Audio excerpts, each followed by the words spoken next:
Hi there, and thank you for clicking on this video. While this video might be of some use to students, the intended audience is teachers and other educators, where we can discuss the usefulness of using the number line as a modeling tool.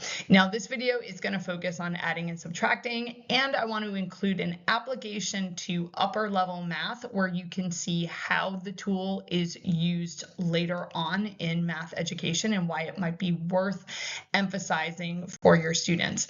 So to begin with, I wanted to just toss this question out.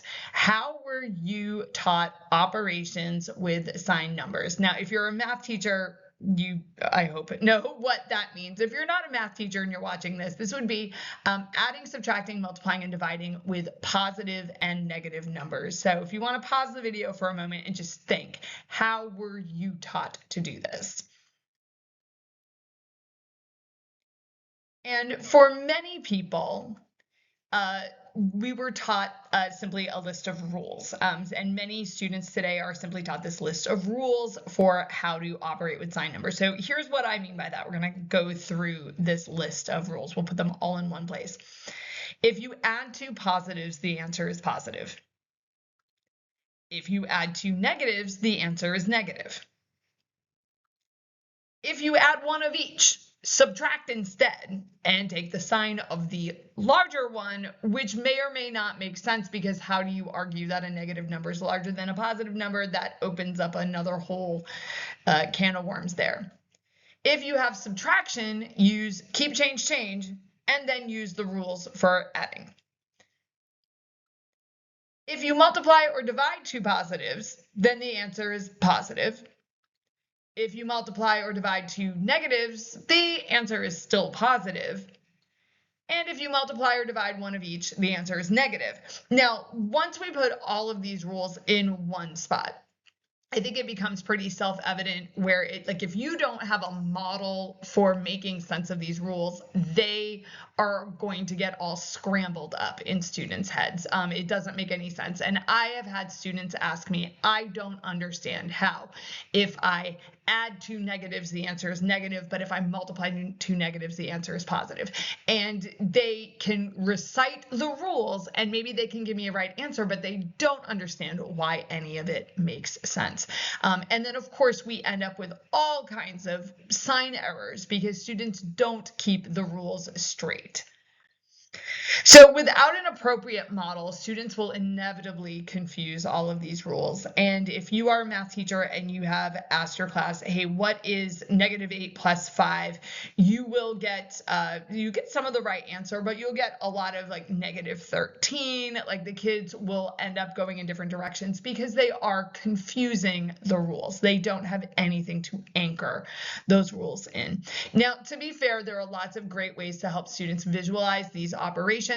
I am not in this video claiming that this is the only way or the best way. So please, if you are a math educator, share your own thoughts in the comments. What have you done that has been successful? And that is a way to collaborate to see what are the different ways that we can give students to model these relationships to make sense out of them. So I do want to be clear about that from the get-go. I am not claiming some kind of monopoly on this. This is the way it has to be done.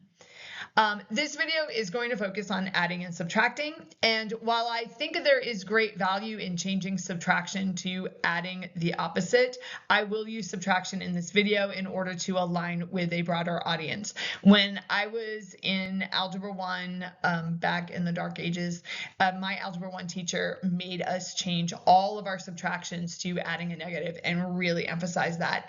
And I do think there is great value in that. I think it emphasizes what subtraction is, how the rules work. It avoids a whole bunch of errors with, say, distributing negatives and subtraction signs and all of that. But I think that is an atypical approach.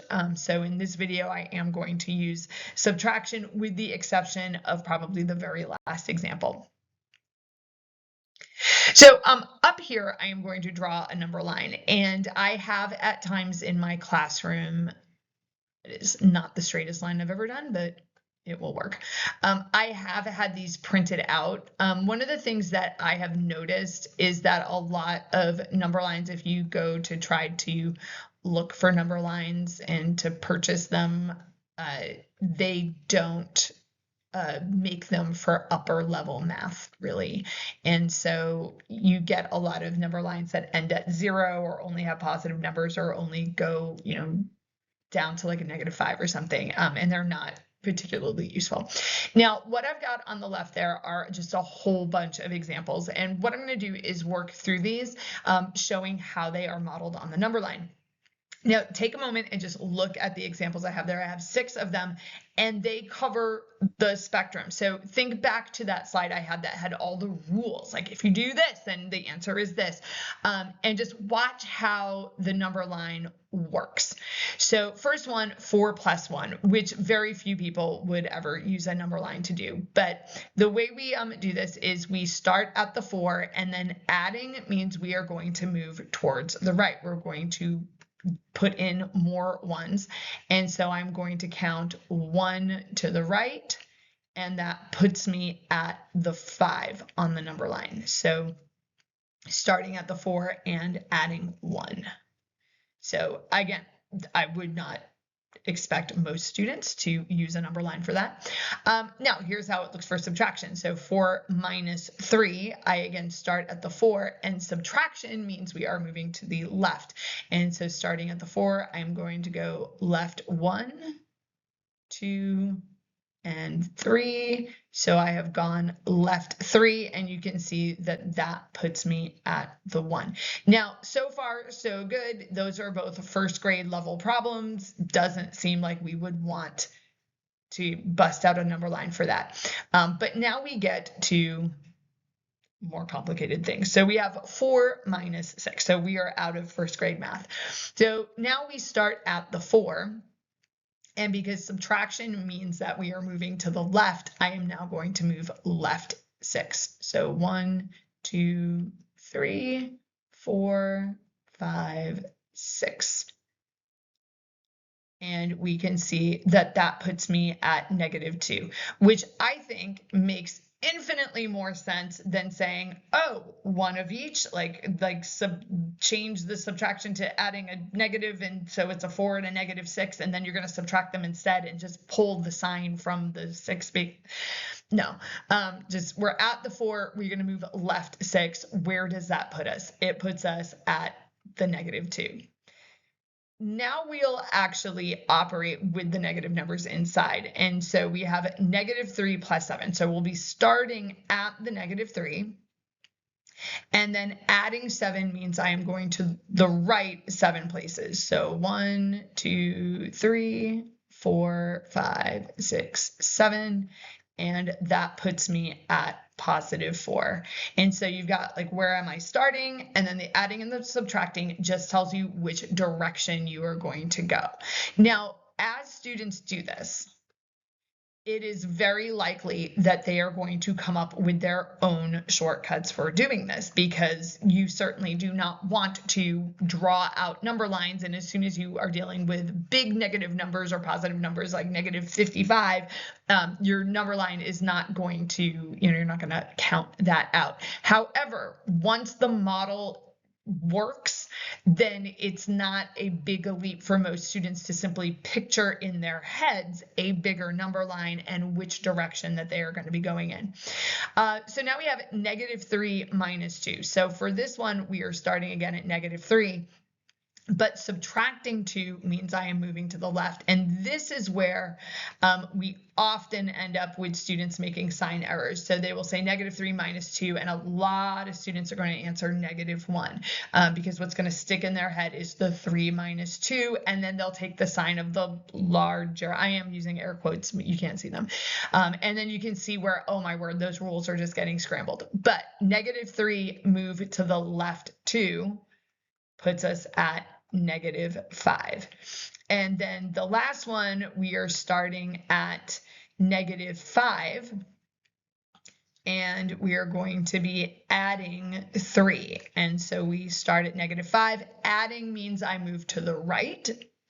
And so we have 1, to 3, and that puts me at -2.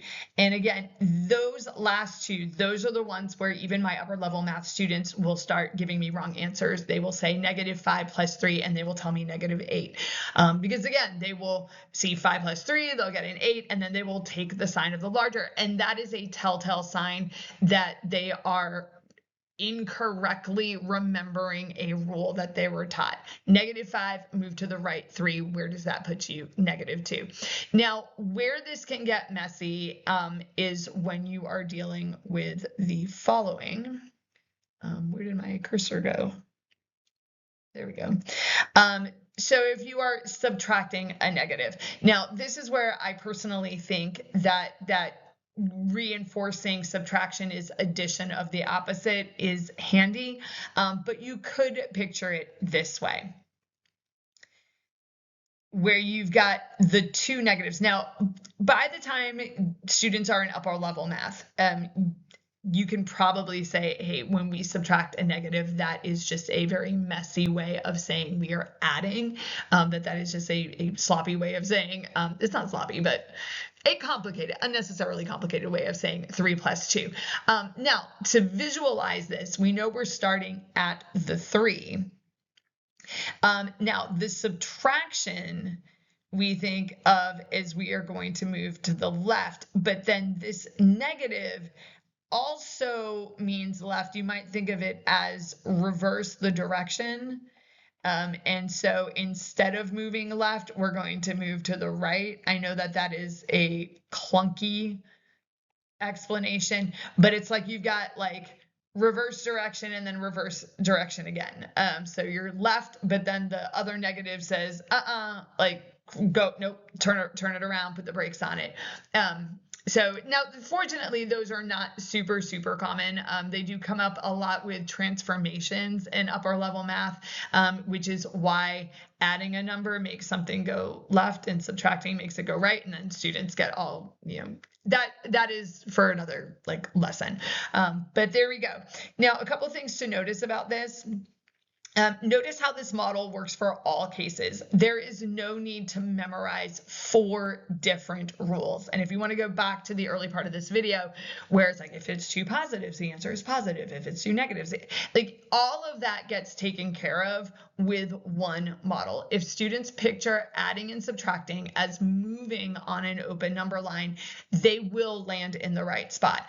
And what will happen as students get practice with this is they will not need to see a number line. They will be able to picture it in their head, and they will start to make the conclusions about whether their answer is positive or negative. And it does extend naturally to much higher numbers. So a student might, if you gave them something like -250 plus 50 in their heads, they're going to picture -250 and then moving to the right 50, which would put them at -200. And it's not something that needs to be drawn out. So yes, we do not want to stay on a number line forever, but that's not the point. The point is having a way of visualizing what's happening with our adding and subtracting.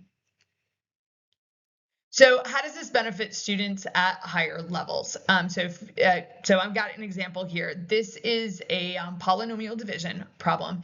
Now, this is going to use a different model. This is an area model, which will be a topic of another video because it's another way of modeling what we're doing, where signed number skills come into play. And so a student needs some fluency with signed numbers. Now, I use an area model here because I think it's a fantastic model for polynomial division, but similar things would come into play if you were doing, say, a traditional polynomial division algorithm. So as an example, if you're not familiar with this, if you had, say, 15 divided by 3, you could picture that as a rectangle where the area of the rectangle is 15 and the width of the rectangle was 3. And what you're looking for is the length. So you would like ask yourself, okay, 3 times what would give me that 15? And of course, the answer would be 5. And so you're modeling it with an area. Here's what it looks like with an area model. Now, for the moment, I'm going to just do this. This is for people that might not be familiar with this model. That is my area, and that is my width. And what I am looking for is that dimension right there. Now, what's key about this is that this entire area here has to add up to that polynomial, 2x cubed minus 5x squared minus 10x plus 3. So how do we structure it? Well, we don't jumble up, we do not jumble up all of that just willy-nilly. We actually organize it. And we start with the 2x to the third, and we put that in the upper left. And now what we do is we are going to slowly fill in the rest of the area as we are figuring out the length. And so we start by asking ourselves, okay, doing length times width, 2x times what would give me 2x to the third? And so most students are like, well, that would be an x squared. And this is where the model comes into play. We would now say 3 times x squared is 3x squared. Now we get to our number line. Remember that the inside of the rectangle has to add up to the area. Well, right now I have a 3x squared in my area. What it's supposed to add up to is negative 5x squared. So here's our number line. I have a 3x squared, but I'm supposed to have a negative 5x squared. How do I get from here to here on the number line? What would I need to, in this case, add or subtract? Well, to get from positive 3 down to a negative 5, most students, the moment you put this on a number line, they would say, oh, you're moving left 8. In this case, we'll say 8x squared. And so we would fill that in with negative 8x squared. And notice that negative 8x squared added with the 3x squared gives us the area that we're looking for. And then that process continues on, and you just keep repeating that until you figure out the length. And this is not a lesson on polynomial division, but I did want to illustrate how knowing how a number line works comes into play in higher level math, and why it's worth it. So how can you use this? If you teach content that covers adding and subtracting signed numbers, this is a great way to teach students to visualize the operations. And concrete examples can also help. So examples that I've used: money, earning versus spending, having a surplus or being in debt, which is a great way students do understand positive and negative numbers in the context of money. Football, gaining yards and losing yards. So positive adding means you're gaining yards. If you are losing yards, that's your negatives, and you can even use the positives and negatives to be like on which side of the field you are. Or like sea level measurements, if you want to integrate this with some science, you've got sea level, and then above sea level is positive and below sea level is negative, with sea level being your 0, and then your motion would be like whether you are going up and down. If you teach higher levels, take time to find out where your current students are in their understanding. Like ask them, like, how were you taught this? Sit down with them and have them reason it out. See if they're asking questions about the rules. Target misconceptions by referring them back to the number line regularly and encouraging struggling students to use it. And I understand because I teach higher level math, and so I end up with students in my classroom that don't understand this or have like scrambled up notions of how signed numbers work, and you can't like stop teaching your curriculum in order to go back and reteach stuff, but you can target those misunderstandings, use number lines yourself, provide number lines for students to use, and when you find those students that really are struggling to conceptualize it, like encourage them to use that tool, and you can make some headway. So please, I'm open to comments, suggestions, and let me know what you think and what has worked for you.